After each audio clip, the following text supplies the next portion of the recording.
سبحان اللہ وبحمدہ سبحان اللہ العظیم سبحان اللہ وبحمدہ سبحان اللہ العظیم سبحان اللہ وبحمدہ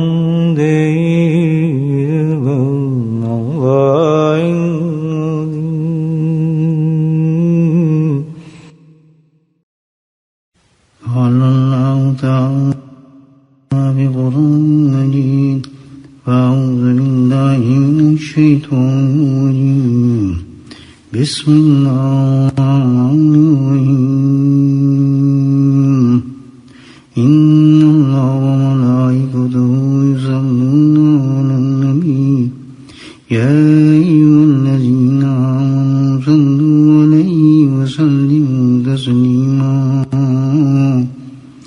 اللہم صل علی سیدنا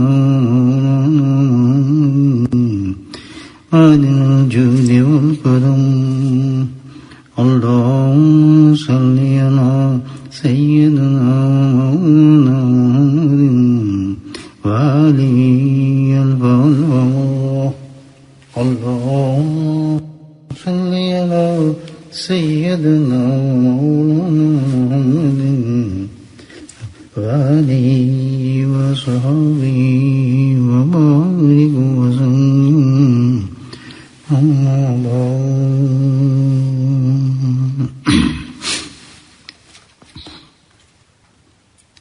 ماں ایک ایسی مثال ہے محبت کی کہ جب بھی دنیا کی محبتوں میں سے انسان کوئی مثال دینا چاہے تو نہ بہن کی مثال دیتا ہے، نہ چچی کی مثال دیتا ہے، نہ محبت میں خالہ کی مثال دیتا ہے، نہ ہی بچوں کو مثال دیتا ہے، بلکہ انٹرنیشنل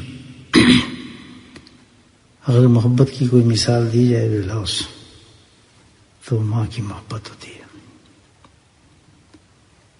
اللہ نے ماں کی محبت ایک عجیب مثالی محبت بتائی ہے کہ کس قدر اللہ نے اس کے دل میں اپنے بچے کے لیے محبت پیدا کی ہے کہ جس کا کوئی مقابلہ نہیں تمام محبتوں میں سے کسی محبت کا بھی۔ عارضی محبتیں تو ہیں لیکن یہ عجیب و عجیب بے لوث بے غرض ایک ماں اپنے بچے سے محبت کرتی ہے۔ اس کا بھی ایک عجیب انداز ہے، آپ دیکھیں کہ کوئی بچہ اگر ضد کرے، ماں کوئی بات کرے بچے سے اور بتائے تو نہیں یہ کام کرنا ہے، یہ کام ضروری ہے، تو بہت ہی محبت سمجھائے گی۔ پھر بھی وہ نہ کرے بچہ تو پھر تھوڑا ڈانٹے گی بھی، آپ نے کھائی ہوگی ڈانٹ، اور پھر بھی نہ سیدھا ہو تو پھر ایک لگ ہی جاتا ہے اس کو ٹھیک ٹھاک۔ چپل ہوگا تو چپل لگے گا، ڈوئی ہو تو ڈوئی لگے گی، جو چیز ہاتھ میں ہوگی تو پھر اس کو پڑ جاتا ہے۔ لیکن مارتے ہوئے بھی اس کے دل کے اندر اس کی محبت کا جو سمندر موزن ہوتا ہے، مارت ہے کیونکہ اس کا بھلا چاہتی ہے، لیکن محبت اس کے دل میں بے انتہا ہے۔ تو میرے بھائی، اس رب کی محبت کا کیا اندازہ کہ جس نے مخلوق کے اندر ایک ایسی چیز پیدا کر دی جو اس سے محبت کرتی ہے، تو وہ اپنی مخلوق سے کتنی محبت کرتا ہوگا، کس قدر محبت کرتا ہوگا، اس کا کوئی اندازہ ہی نہیں کر سکتا۔ کروڑوں مائیں بھی آ جائیں تو اس کی محبت کا اندازہ نہیں کر سکتے کہ اللہ سبحانہ تعالیٰ اپنے بندے سے کتنی محبت کرتا ہے۔ تو جب بندہ تنگ کرنے لگتا ہے اپنے رب کو اس کی نافرمانی سے، تو پھر اللہ تعالیٰ ان کو سمجھاتا ہے سمجھاتا ہے، بہت طریقے سے سمجھاتا ہے. آخر جو حد ہی گزر جائے، انتہائی ہو جائے، تو پھر جس طرح ماں نے مارا تو اللہ سبحانہ تعالیٰ بھی پھر کچھ سختی، کچھ سزا اور کچھ تکلیف اس بندے کو پہنچاتے ہیں. لیکن محبت برقرار ہے، محبت میں فرق نہیں. جیسے ماں کی محبت میں فرق نہیں، تو وہ جو اللہ تعالیٰ کی طرف سے سزا ہوگی یا کوئی تکلیف ہوگی تو وہ صرف اسی وجہ سے ہوگی کہ یہ بندہ جو ہے اپنے صحیح راستے پہ آ جائے. اور وہ بھی اسی میں بھلائی ہے انسان کی، کیونکہ اللہ تعالیٰ جیسے میں نے پہلے عرض کیا تھا کہ چھوٹی تکلیف سے بڑی تکلیف سے بچانا چاہتا ہے. تو اللہ پاک جب کسی بندے کو تکلیف دے، مصیبت دے، پریشانی دے، تو ہرگز انسان یہ نہ سمجھے کہ اللہ اس کو بھول گیا ہے. نہیں، بلکہ یہ اللہ کی طرف سے اشارہ ہوتا ہے انسان پر. تو غلط راستے پر ہے، سیدھا راستہ اختیار کر. اگر اس راستے سے تو نہیں پلٹے گا تو اس کے بعد جو دائمی عذاب ہوگا اس سے میں تجھے نہیں بچا سکوں گا، وہ تیرے مقدر میں لکھ دیا جائے گا، اور کسی وقت بھی موت تجھے سزا تک لے جا سکتی ہے آرام سے. تو اللہ کی طرف سے یہ اشارات ہوتے ہیں انسان پر، سمجھانے کے لیے، بتانے کے لیے. اللہ تعالیٰ برداشت تو کرتا ہے، ہر چیز کو کرتا رہتا ہے، لیکن غضب اللہ پر اس وقت، غضب ناک اس وقت ہوتا ہے، اس میں قہر سے اس وقت جلوہ فوز ہوتا ہے انسانوں پر کہ جب وہ اس کے حبیب صلی اللہ علیہ وسلم سے تعلق کو ختم کر لیں. جب اس میں دیکھتا ہے فرق کہ جس کے لیے کائنات بنائی، وجہ کائنات ہیں آپ نہ ہوتے تو یہ کائنات بھی نہ ہوتی. جب بندے یہ سرکشی دیکھتا ہے کہ ایک ماننے والا، کلمہ پڑھنے والا اپنے نبی سے اس قدر دور اور انتہا درجے کا دور ہو جاتا ہے، تو پھر اللہ سبحانہ تعالیٰ کا جوش جو ہے وہ پھر جوش مارتا ہے. اور جب زمانے میں انتہا یہ ہو جائے، یہ نہیں بلکہ آپ صلی اللہ علیہ وسلم کی تحقیر شروع ہو جائے پورے زمانے کے اندر، تو اس چیز کو اللہ برداشت نہیں فرماتے. پھر اللہ اپنی لاٹھی کو اٹھا لیتا ہے.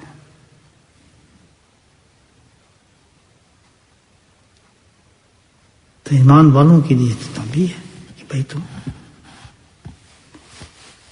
سیدھے ہو. اللہ جس وجہ سے تمہیں پیدا کیا گیا، تخلیق دی انسان کو پیدا کیا، وہ یہی تھا اللہ اور اللہ کے رسول کی فرمانبرداری کی جائے. تو پھر سختی کے ساتھ انسان کو اس طرح گھیر کر لاتا ہے. یاد رکھیں، جب تک ہمارا اس کے حبیب کے ساتھ مکمل تعلق نہ ہو جائے، وہی جیسے قرآن نے بیان فرمایا ہے، مکمل آپ کے ساتھ نسبت مضبوط نہ ہو جائے تو نہ دنیا انسان کی اچھی ہے اور نہ آخرت اچھی ہے. دنیا میں بھی ناکام ہے اور آخرت میں ناکام ہے. اللہ سبحانہ تعالیٰ کہ جب اطاعت کی جاتی ہے، اس کے نبی پر اطاعت کی جاتی ہے، دوسرے لفظوں میں جو اللہ کا ہو جاتا ہے تو پھر اللہ اس کا ہو جاتا ہے. جب اللہ اس کا ہو جاتا ہے تو کائنات کی ہر چیز اس کی ہو جاتی ہے. ایک واقعہ مجھے یاد آتا ہے.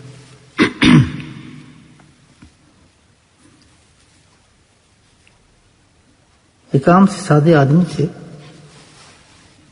سادے غریب مزدوری کرنے والے، لیکن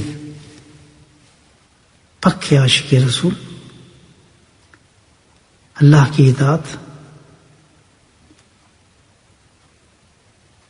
اور شریعت کے مطابق زندگی گزارتے تھے. ظاہر ہے فقر و فاقہ تھا اور اتنا کچھ نہیں تھا کھانے کے لیے. اہل و عیال جو پریشان رہتے تھے، ان کی بیوی بچے، خاص طور عورتیں تو ذرا کمزور ہوتی اس معاملے میں. وہی روز جھگڑا کرنے لگی کہ بھر وقت تم اللہ اللہ کرتے ہو، درود بھیجتے رہتے ہو نبی پاک صلی اللہ علیہ وسلم پہ، یا درود پڑھتے رہتے ہو یا اللہ اللہ کرتے رہتے ہو، تمہارے بس یہی ایک کام ہے کہ تمہیں فکر بھی کیا کھانے پکانے کا، گھر کا بھی تمہیں کوئی فکر ہوا اس چیز کا. ادھر دوسرا معاملہ یہ کہ مہاجن جو تھا، جس کہتے ہیں دکاندار تھا، جس سے آپ ادھار لیتے تھے، اس کا بھی ادھار کافی چڑھ گیا. اس نے بھی تقاضا شروع کر دیا، بہت بری طریقے سے تقاضا شروع کیا. اس نے عدالت تک لے جانے کے چکر میں آ گیا، اس نے کیس شروع کر دیا عدالت میں، یہ میرے پیسے نہیں دیتا. تو بیچاروں کو چاروں طرف سے پریشانی نے گھیر لیا.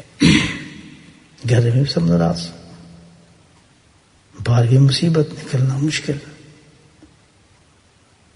تو بس پھر وہ راستہ وہی پکڑا، تمام راستوں کو چھوڑ کر اللہ کی طرف رجوع فرما لیا. انہوں نے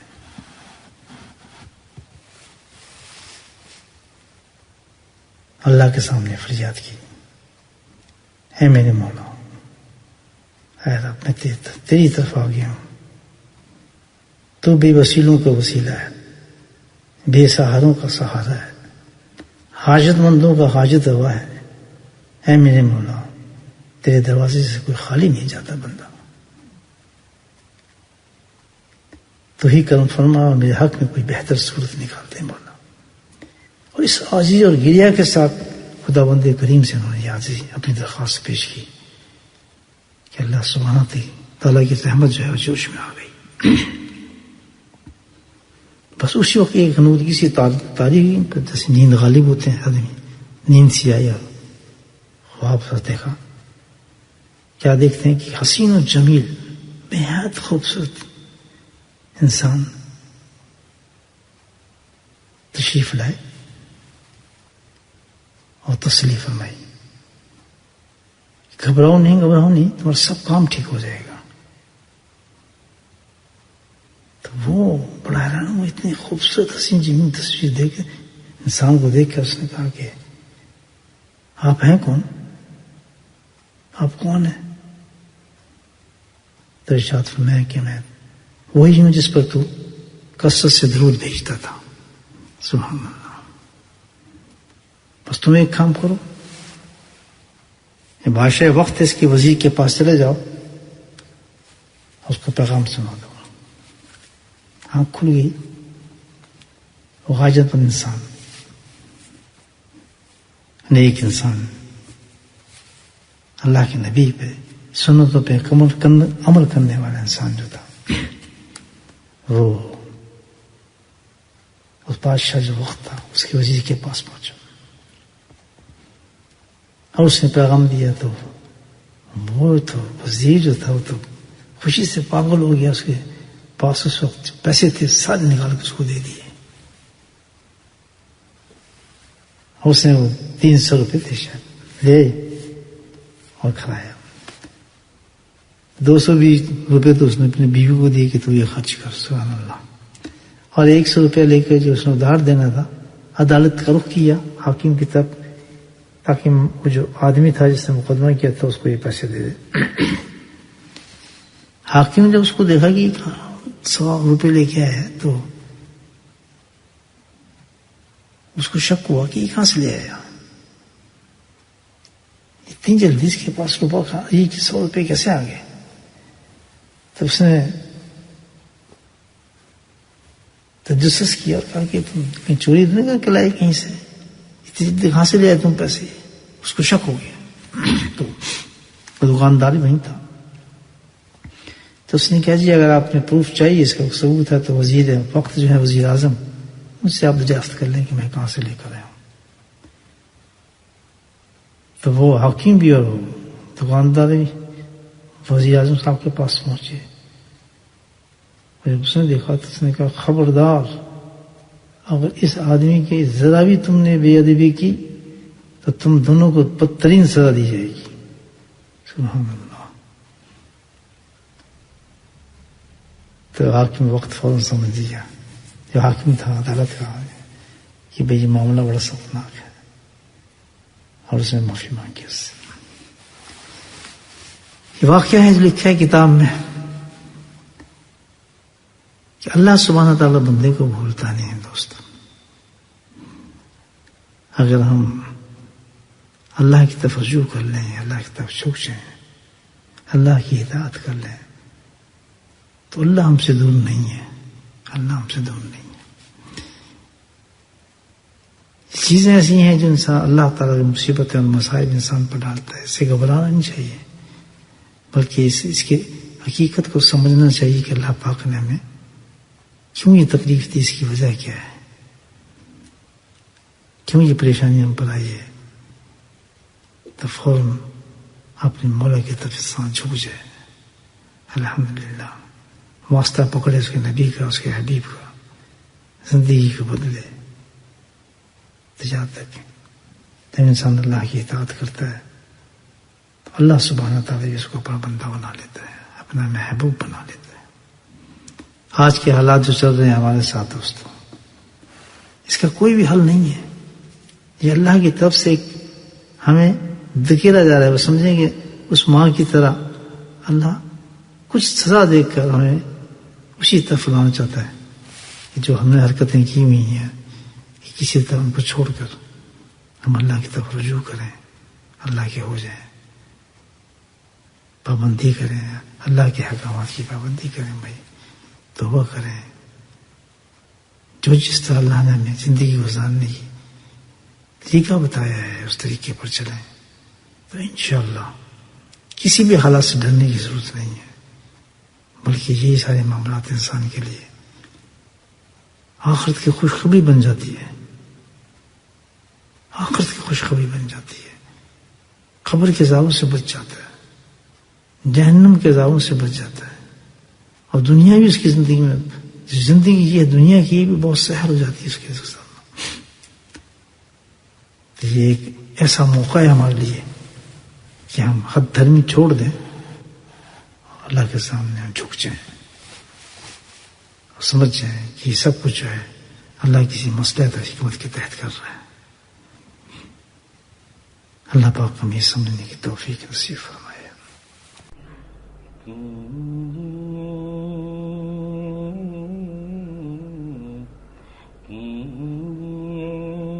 مجھ پہ کرم میرے نبی کیجیے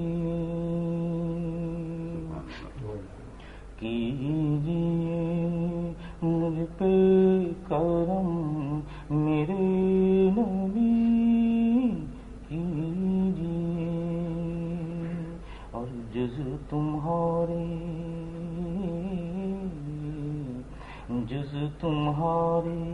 کون ہے میرا ولی کیجیے،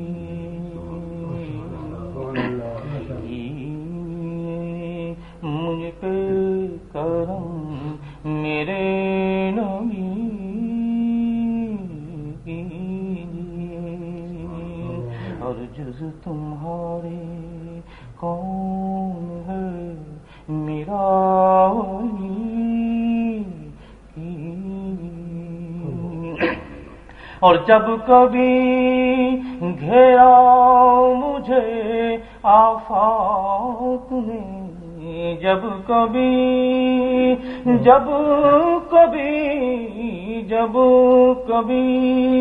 گھیرا مجھے آفات نے، کی بیان تم سے ہی اپنی بے بسی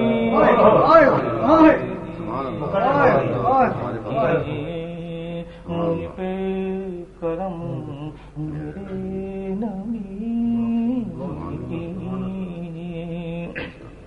اور جب کبھی گھیرا مجھے آفات نے، جب کبھی گھیرا مجھے آفات نے کی بیان، تم سے ہی اپنی بے بسی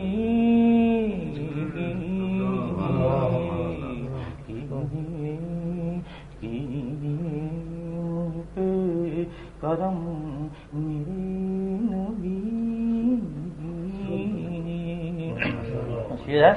زندگی کے سانس کچھ باقی ہے ہم، زندگی کے سانس کچھ باقی ہے ہم، رہ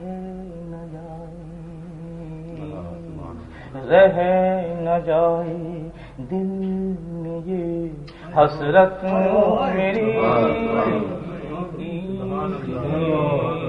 ارے زندگی کے سانس کچھ باقی ہے ہم، زندگی کے سانس کچھ باقی ہے ہم، رہ نہ جائے دل میں یہ حسرت میری،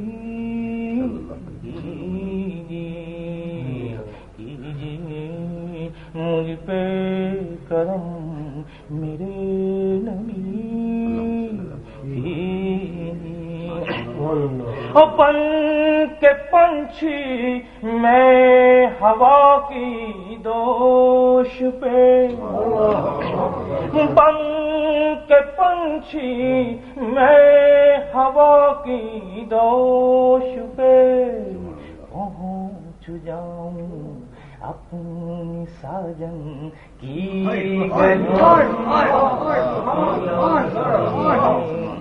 بن کے پنچھی میں ہوا کی دوش پہ، بن کے پنچھی میں ہوا کی دوش پہ پہنچ جاؤں اپنی ساجن کی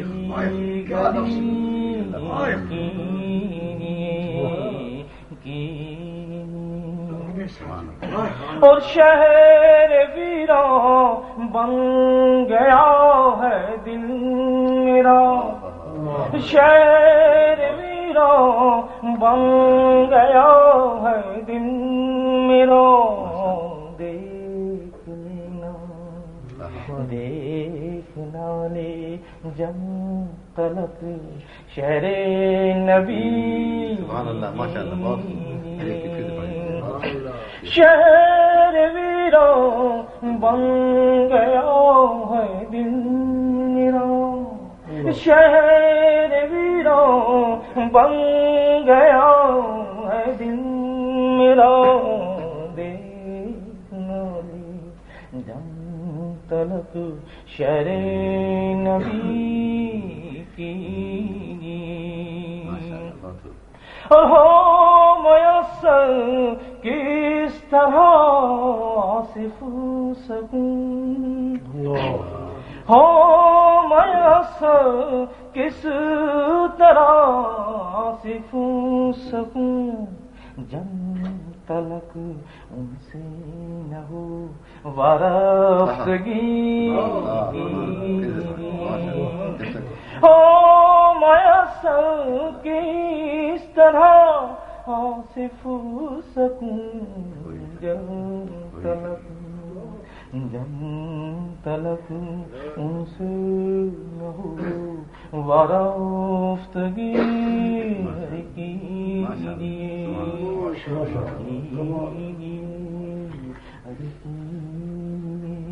مجھ پہ کرم میرے نبی کی،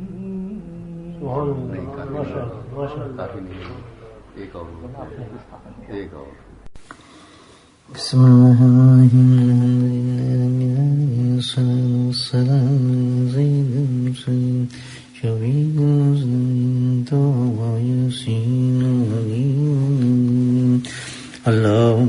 صلي على سيدنا ومولانا محمد نبي الأمي وأزواجه أمهات المؤمنين وذريته وأهل بيته كما صليت على إبراهيم إنك حميد مجيد وسلم تسليما دائما أبدا كثيرا كثيرا كثيرا اللهم اغفر لنا ذنوبنا وظلمنا وغزلنا وجدنا وخطأنا وعملنا كل ذلك عندنا اللهم ربنا آتنا في الدنيا حسنة وفي الآخرة حسنة وقنا عذاب النار وقنا عذاب القبر وقنا عذاب الحشر وقنا عذاب الميزان وادخلنا جنة مع الأبرار يا عزيز يا غفار يا رب العالمين يا رب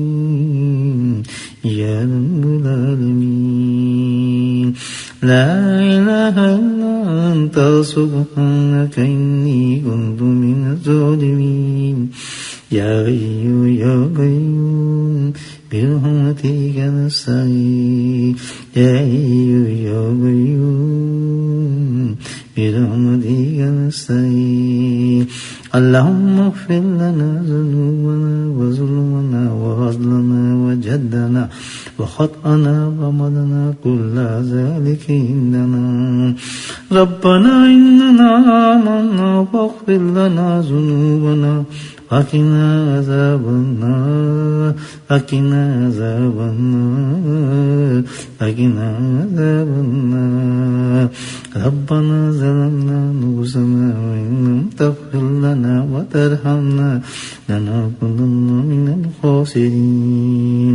ربنا لا تزغ قلوبنا بعد إذ هديتنا وهب لنا من لدنك رحمة إنك أنت الوهاب يا مصرف القلوب صرف قلوبنا على طاعتك اللهم ثبتنا على الإيمان وأمتنا على الإيمان وأشرنا يوم القيامة مع الإيمان اللهم إنا على ذكرك وشكرك وحسن عبادتك يا قاضي الحاجات اجتهاجاتنا يا دافع البليات ادفع بلياتنا يا شافي الأمراض اشفع مرادنا ربنا هب لنا من أزواجنا وذرياتنا